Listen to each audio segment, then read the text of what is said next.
Hello student, welcome to our C classes. तो आज से हम स्टार्ट कर रहे हैं अपना क्लास 11th का बायोलॉजी, जिसका फर्स्ट यूनिट है हमारा डाइवर्सिटी इन लिविंग वर्ल्ड, जिसके अंदर हम 4 चैप्टर्स हमारे देखते हैं, जो कि हमारे रहने वाले हैं। Chapter 1 the living world, chapter 2 biological classification, plant kingdom and the animal kingdoms. तो इन 4 चैप्टर्स को हमें अच्छे से पढ़ना है और देखना है कि इनके अंदर होना क्या क्या है। तो आज का पहला चैप्टर जो हमारा इस यूनिट का रहेगा, डाइवर्सिटी इन लिविंग वर्ल्ड का द लिविंग वर्ल्ड। उससे पहले हम देखेंगे अपना एक साइंटिस्ट हमें दे रखे हैं, जिनका नाम है हमारा अर्नेस्ट मेयर।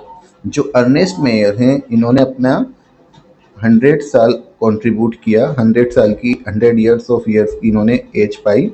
अब इन्हीं को बोलते हैं हम डार्विन ऑफ 20th सेंचुरी। इन्हें डार्विन बोलते हैं किसका? 20th सेंचुरी का, 20वीं शताब्दी का डार्विन बोलते हैं हम इन्हें। क्यों? क्योंकि ये वन ऑफ द बेस्ट हमारे बायोलॉजिस्ट रहे हैं।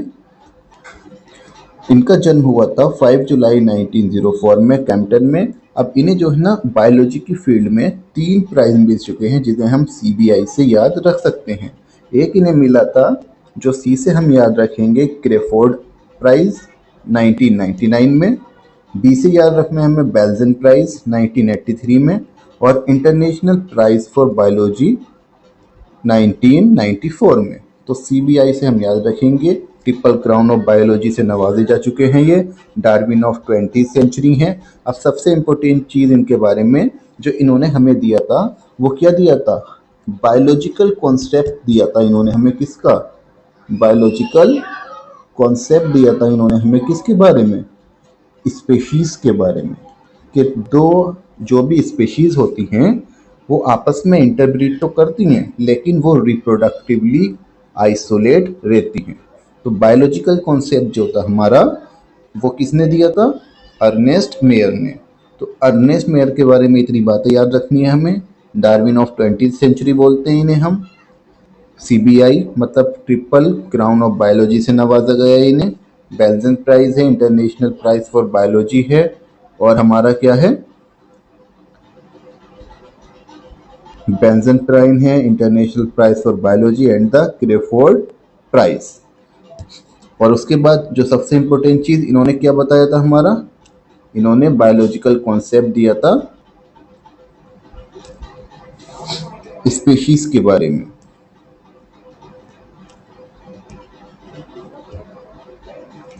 तो अब हम स्टार्ट करते हैं अपना first chapter the living world.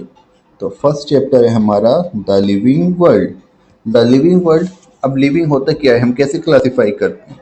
देखिए, किसी भी ऑर्गेनिज्म को हम 3 कैटेगरीज में डिवाइड करते हैं on the basis of their vital activities. Vital activities की बेस पे ऑर्गेनिज्म को हम 3 कैटेगरीज में डिवाइड करते हैं। एक होते हैं हमारे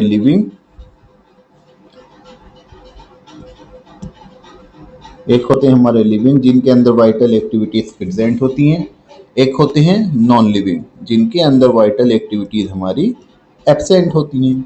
और एक इनके बीच के होते हैं, जिनमें शुरू में तो वाइटल एक्टिविटीज़ प्रेजेंट होती हैं, लेकिन कुछ टाइम बाद जब वो मर जाते हैं तो डेड हो जाते हैं, जिन्हें हम क्या बोलते हैं? डेड और डिकेड। तो 3 चीज़ें हो गई हमारी, living, non living and the decays. उसके बाद हमें याद रखना है जो टर्म बायोलॉजी था वो किसने दिया था? तो बायोलॉजी टर्म हमारा दिया था लेमार्क एंड ट्रेवनस ने। ट्रेवनस एंड लेमार्क, इन 2 बायोलॉजिस्ट ने हमारा क्या टर्म दिया था? बायोलॉजी। अब बायोलॉजी जो होता है हमारा 2 मेन वर्ड से मिलके बना है। बायोलॉजी हमारा 2 मेन वर्ड से मिलके मिला है, बायोस प्लस लोगस। बायोस मीन्स क्या होता है? Living, and logos means study. So the study of living organism is known as biology. And father of biology हम किसे बोलते हैं? एरिस्टोटल को। 2 मेन ब्रांचेज है हमारी बायोलॉजी की, जैसे हमने पहले ही पढ़ा है। कौन कौन सी है हमारी? बॉटनी और zoology. Botany and zoology. Father of botany हमारे थियोफेरेस्टस हो जाते हैं एंड फादर ऑफ जूलॉजी हमारे कौन रहते हैं? अगेन कौन से हो जाएंगे? एरिस्टोटल। उसके बाद हमारे आता है तो बायोलॉजी द लिविंग वर्ल्ड में हम सबसे पहले देखिए, जैसे कि हम क्या करेंगे, जो हमारी 11 की एनसीईआरटी है इसे लाइन बाय लाइन पढ़ेंगे और एक्सप्लेन करेंगे। आपने बहुत सारे यूट्यूब पे लेक्चर्स देखे होंगे, देखते होंगे आप, 1 घंटे में आधा 15 मिनट में सब लिविंग वर्ड खत्म कर देते हैं, लेकिन हम जो लिविंग वर्ड है वो लाइन बाय लाइन देखेंगे, पूरे चैप्टर को रीड आउट भी करेंगे और उसमें से एक्सट्रैक्ट निकालेंगे कि क्या बोल रहा है। इससे आपकी जो आने वाले कॉम्पिटिटिव एग्जाम्स होते हैं जैसे नीट वगैरह या फिर दूसरे एग्जाम्स होते हैं उसमें आपको एनसीईआरटी पढ़ने में भी दिक्कत नहीं होगी। तो सबसे पहले हमारा जो फर्स्ट पैराग्राफ है उसमें क्या बोल रहा है? How wonderful is living world, the wide range of living types is amazing. हमें आइडिया ही नहीं है कि हमारा जो लिविंग वर्ल्ड है वो कितना आश्चर्यचकित है, कितना बड़ा है। हम सोच भी नहीं सकते जो वाइड रेंज है, एक माइक्रोस्कोपिक से लेके इतने जियांट एनिमल्स ऑर्गेनिज्म हमारे पास हैं। The extraordinary habitats in which we find living organism. अब जो लिविंग ऑर्गेनिज्म की डाइवर्सिटी है, उनके हैबिटेट्स हैं। अब ये तो नहीं है कि लिविंग ऑर्गेनिज्म सिर्फ हमें अपने आसपास देखने मिलते हैं, वो हमें कोल्ड माउंटेन्स हो गए, डेसिडियस फॉरेस्ट हो गए, oceans, fresh water lakes, desert, thermal springs, leaves us speechless. तो हमें ये सब क्या है? स्पीचलेस छोड़ देता है जब हम इतनी वाइड डाइवर्सिटी देखते हैं लिविंग ऑर्गेनिज्म की। वो हमें कोल्ड माउंटेन से लेकर कहाँ तक, हॉट स्प्रिंग तक, हर जगह देखने मिलते हैं।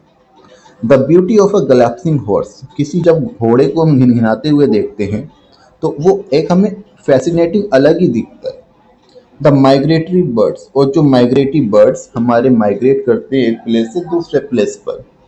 द वैली ऑफ फ्लावर्स और द अटैकिंग शार्क। तो जी जितने भी फेनोमिना हो रहे हैं ये फैसिनेटिंग होते हैं, और जितने भी हमारे डीप सेंस ऑफ वंडर्स हैं हमारे अंदर तक की आत्मा को जगह डालते हैं कि आखिर ये हो कैसे रहा है, हमारा लिविंग वर्ल्ड कितना फैसिनेटिंग है और कितना वाइड है। The ecological conflict and cooperation among members of a population, among population of a community, or even the molecular traffic inside a cell make us deeply reflect on what indeed is life। हमारे life का function क्या है?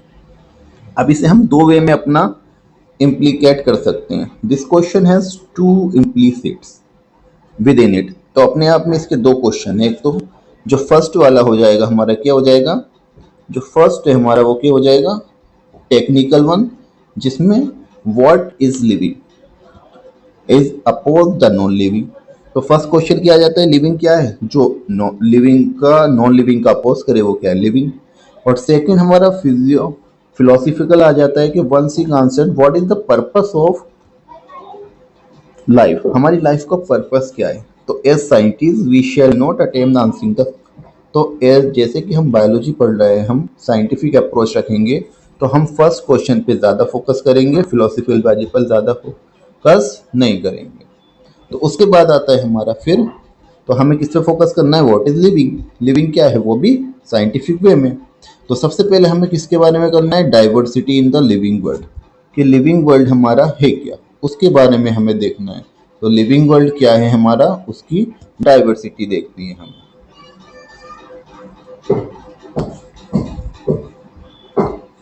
तो diversity in living world, if you look around you you will see a large variety of living organism. अगर अपने चारों तरफ देखोगे तो हमें एक अलग ही बहुत बड़ी वैरायटी देखने मिलेगी लिविंग ऑर्गेनिज्म की। चाहे वो हमारे घरों में जो पॉटेड प्लांट्स होते हैं, हमारे आसपास इंसेक्ट होते हैं, बर्ड्स होते हैं, हमारे पालतू जानवर हो गए या दूसरे एनिमल्स और plants. There are also several organism, और दूसरे हमारे जंतु हैं that cannot be see with the naked eye, जैसे हम अपनी नेकेड आंखों से, खुली आंखों से नहीं देख सकते, जिनके लिए हमें माइक्रोस्कोप यूज करना पड़ता है।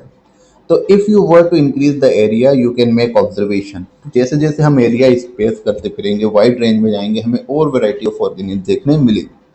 Obviously, you visit a dense forest, you would probably see a much greater number and kinds of living।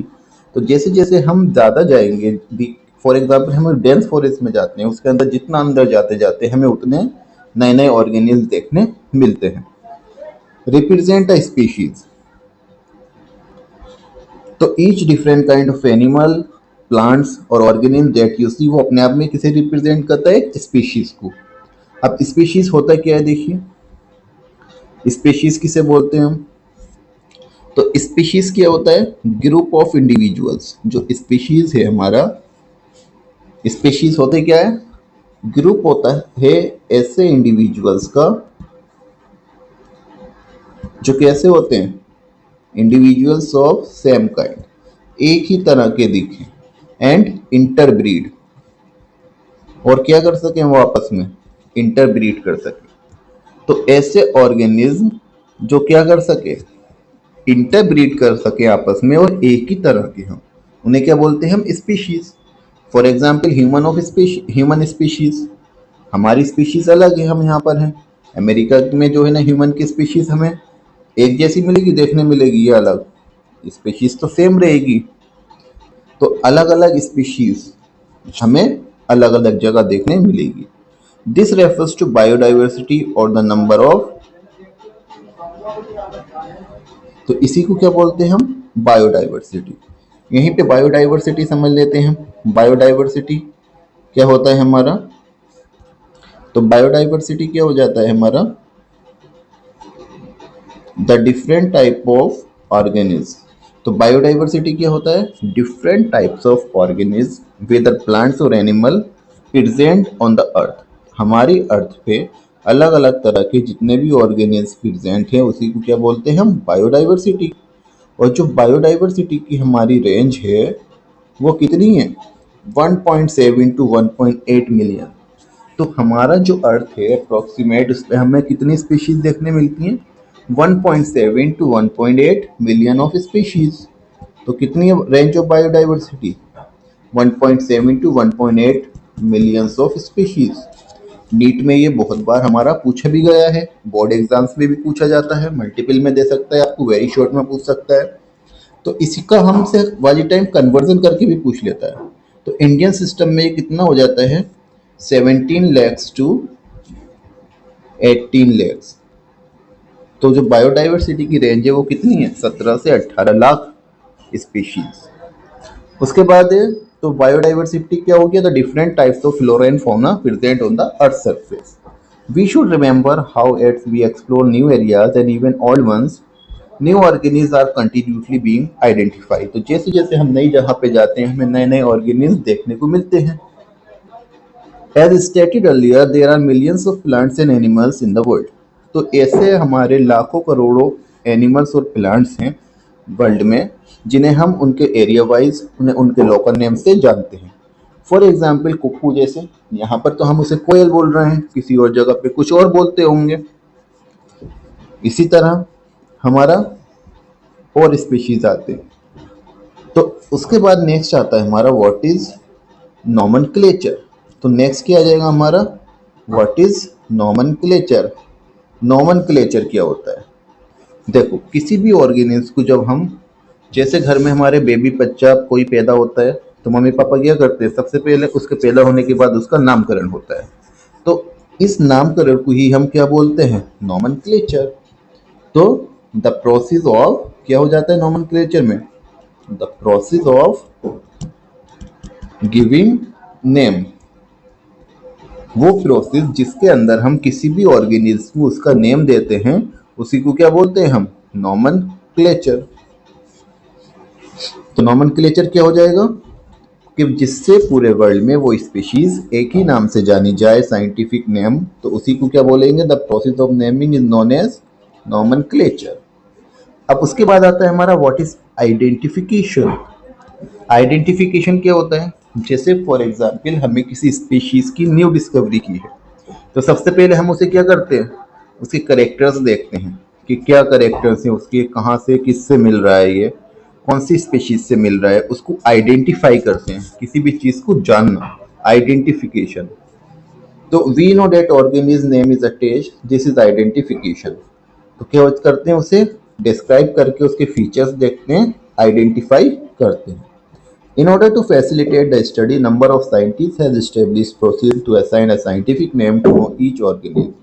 These acceptable biologists all over the world. अब देखो जो ये नेम्स होते हैं, इन्हें ये नहीं है कि कोई भी इन्हें दे दे। तो जो प्लांट्स के नेम होते हैं, प्लांट्स नेम कौन प्रोवाइड करता है? जो प्लांट्स का नोमेनक्लेचर है, उसके लिए एक इंटरनेशनल बॉडी बनाई गई है जिसे हम क्या बोलते हैं? International code for botanical nomenclature, ICBN। तो हमारे वर्ल्ड में जितने भी प्लांट्स हैं उनका नामकरण कौन करेगी? ICBN, international code for botanical nomenclature. अब you may ask how animals are named, तो एनिमल्स को कैसे नेम देंगे? तो उनके लिए भी एक इंटरनेशनल बॉडी बनाई गई है जिसका नाम है international code for zoological nomenclature, ICZN। तो एनिमल्स के लिए ICZN, तो ICZN तो एनिमल्स के लिए हो गया हमारा, और ICBN हमारा किसके लिए हो गया? प्लांट्स के लिए। तो international code of zoological nomenclature and international code for botanical nomenclature. तो ये हमें दोनों याद रखने हैं। प्लांट्स के लिए हमारा ICBN और एनिमल्स के लिए ICZN। तो ये हमें अच्छे से याद रखना है। इनकी फुल फॉर्म पूछ ली जाती है हमसे। अब उसके बाद description of any organism should enable the people in a particular world to arrive at the same name. तो इससे क्या होता है कि जो ऑर्गेनिज्म है उनको अलग अलग नाम से ना देकर पूरे वर्ल्ड में वो एक ही साइंटिफिक नेम रहे उनका। अब biologist follow universally accepted principles to provide scientific names to no animals. Each name has two components, generic name and specific name. अब इसी को हम क्या बोलते हैं? Binomial nomenclature. देखो बाई मीन्स क्या होता है? टू।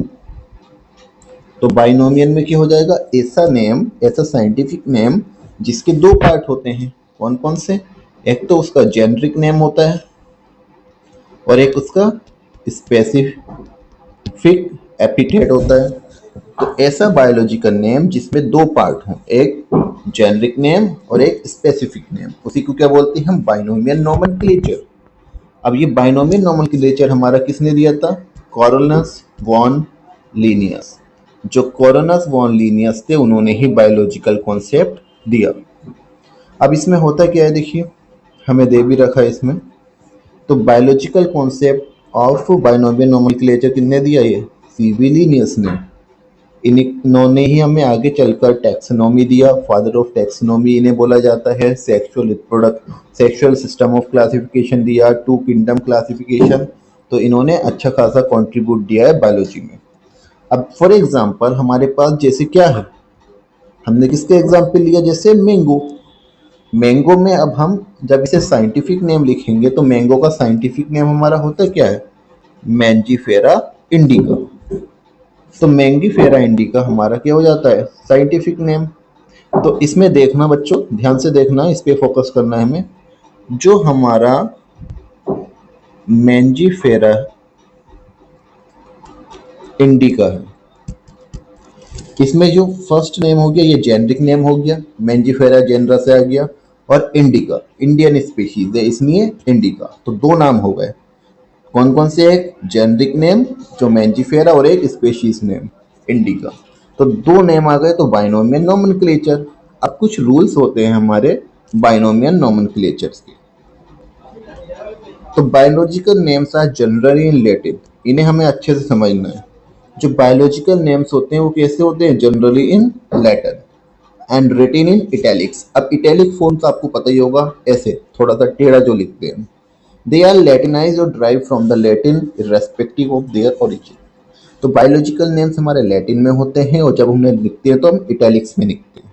द फर्स्ट वर्ड, जो फर्स्ट वर्ड होता है वो किसे रिप्रेजेंट करता है? जीनस को।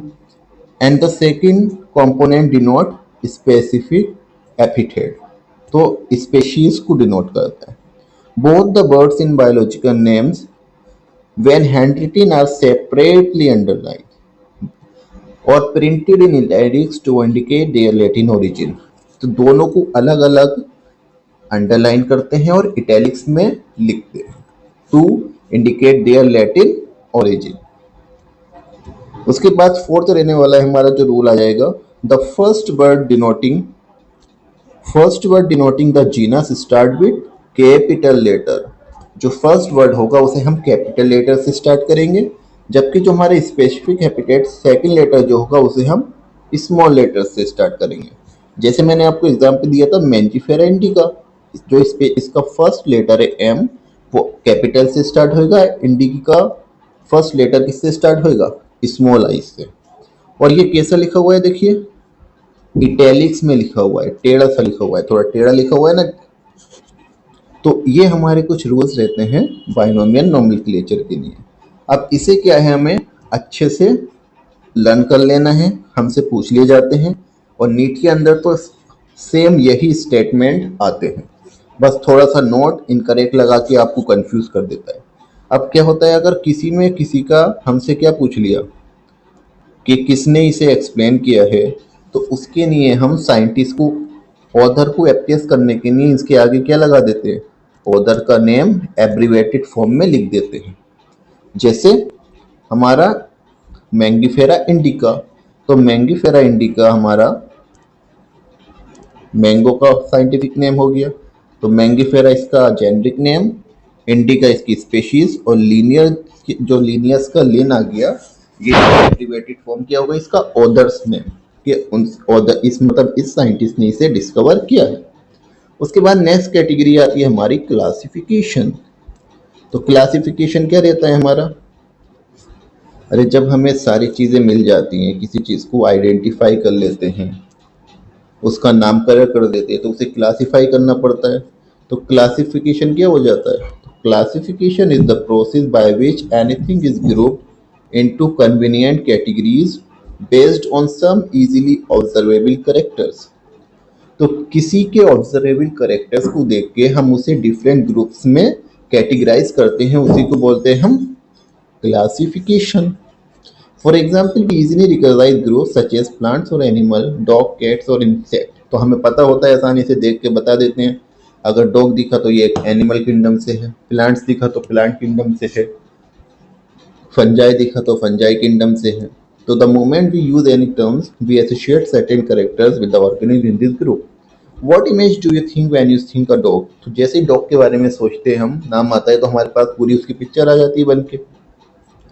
इसी तरह एल्सेटियंस, कुछ को पता होता है, कुछ को नहीं पता होता क्या होते हैं। मैमल्स के बारे में, बॉडी हेयर्स होंगे, air pinna, mammary glands present होंगे। वीट हमारा क्या है, गेहूं, पता होता है हमें सारी चीज़ें। तो केट्स, मैमल्स, वीट, प्लांट्स, एनिमल, जिनके बारे में हमें पता है और सारा हमारा सामने आ जाए एकदम सोचते ही, तो उन्हें क्या बोलते हैं हम, मतलब ग्रुप है, ये पता है हमें इनके बारे में, we are aware about them self. उसके बाद नेक्स्ट आ जाता है कि हम टेक्सा किसे बोलते हैं। तो टेक्सा क्या हो जाता है, एनी रैंक, कोई भी कैटेगरी और ग्रुप, चाहे वो हमारा मेमल्स हो, किंगडम हो, फाइलम हो, आगे पढ़ेंगे हम टेक्सोनॉमिकल कैटेगरीज।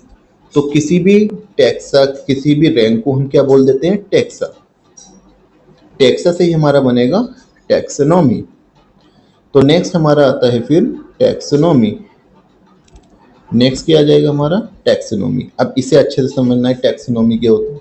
तो टैक्सोनॉमी क्या हो जाता है, taxonomy is a branch of science in which we deals about the principles and procedures, किसके बारे में, अबाउट द क्लासिफिकेशन। तो टैक्सोनॉमी हमारा क्या है, branch of science that deals with the principle and procedures used in the classification। तो classification के अंदर जितने भी प्रिंसिपल्स और रूल्स प्रोसीजर्स यूज हो रहे हैं, उसको हम क्या बोलते हैं, टैक्सोनॉमी। फादर ऑफ टैक्सोनॉमी किसे बोलते हैं हम, अभी ऊपर हमने बताया था ना, जो टैक्सोनॉमी है वो किसने दी थी, सीवी लीनियस ने।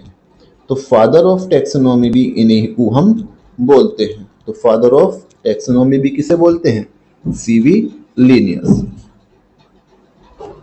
फिर नेक्स्ट हमारा रहने वाला है, तो उसके बाद हमें स्टेप्स याद रखनी है। तो क्या क्या होता है, करेक्टराइजेशन, दूसरा आता है हमारा आइडेंटिफिकेशन, क्लासिफिकेशन,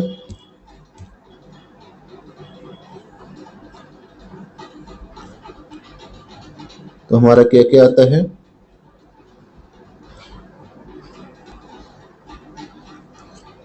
देखते हैं दोबारा, सॉरी थोड़ा। तो हमारे पास क्या क्या आ जाता है? Characterisation, identification, classification and nomenclature. अब इनका प्रोसेस क्या है? सबसे पहले हम किसी की क्या देखते हैं? करेक्टराइजेशन। उसके बाद उसकी क्या करते हैं? आइडेंटिफिकेशन। उसके बाद उसका नामकरण, नोमेनक्लेचर, और सबसे लास्ट स्टेप क्या आता है हमारा? क्लासिफिकेशन। तो characterisation, identification, nomenclature and classification, correct sequence हमारा ये रहता है। उसके बाद आता है हमारा सिस्टमैटिक्स। तो सिस्टमैटिक्स हमारा एक लैटिन वर्ड है सिस्टीमा, उससे ड्राइव किया गया है। तो सिस्टमैटिक्स हमारा किससे ड्राइव किया गया है? एक लैटिन टर्म होता है सिस्टीमा। सिस्टीमा का मतलब क्या होता है? Step wise arrangement. क्या होता है? Step wise arrangement. किसी भी चीज का systematic arrangement, step wise arrangement, उसी को बोलते हैं हम सिस्टमैटिक्स।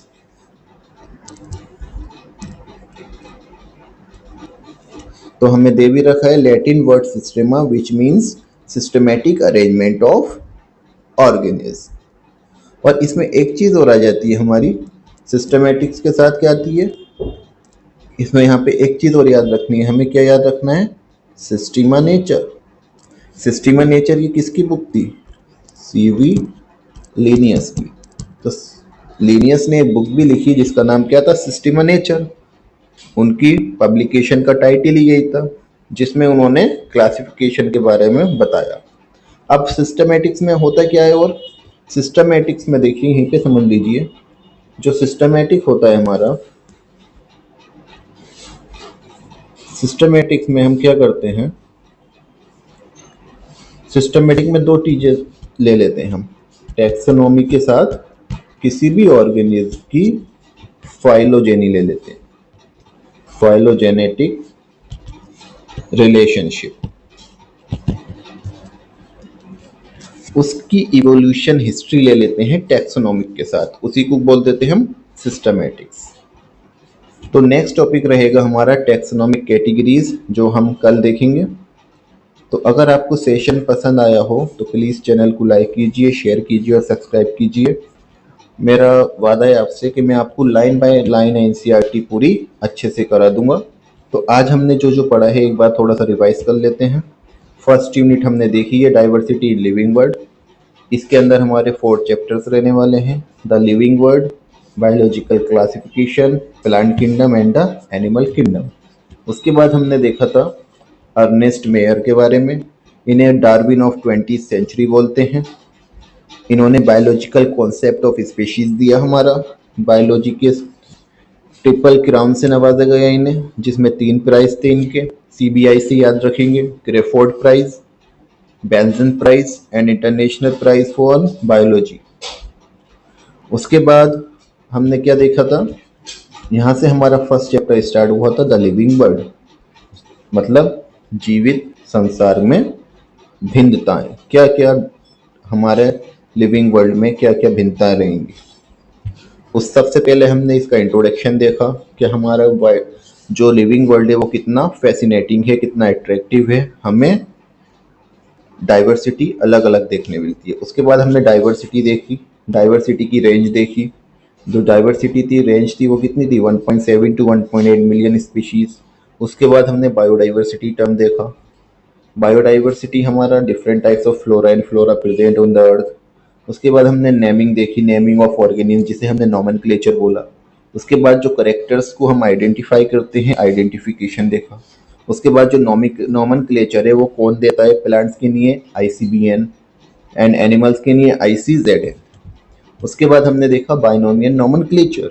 जो बाइनोमियल नोमेनक्लेचर था उसमें साइंटिफिक नेम 2 नेम में क्लासिफाई था, एक जेनरिक नेम और एक specific epithet. For example mango का जो साइंटिफिक नेम है मैंजीफेरा इंडिका, तो मैंजीफेरा उसका जीनस एंड इंडिका स्पीशीज। उसके बाद हमने रूल्स देखे, रूल्स हमें अच्छे से याद कर लेने हैं। और फिर हमने देखा classification, the process of grouping animals और प्लांट्स। उसके बाद टेक्सा, एनी कैटेगरी और एनी रैंक।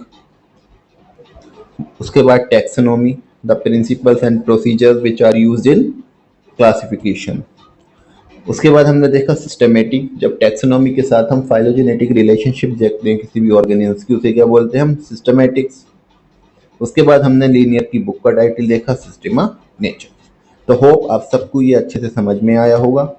अगर इसके आपको नोट्स चाहिए तो आप मुझे डीएम भी कर सकते हैं इंस्टा पर, या फिर कमेंट करिए, मैं आपको प्रोवाइड करा दूंगा।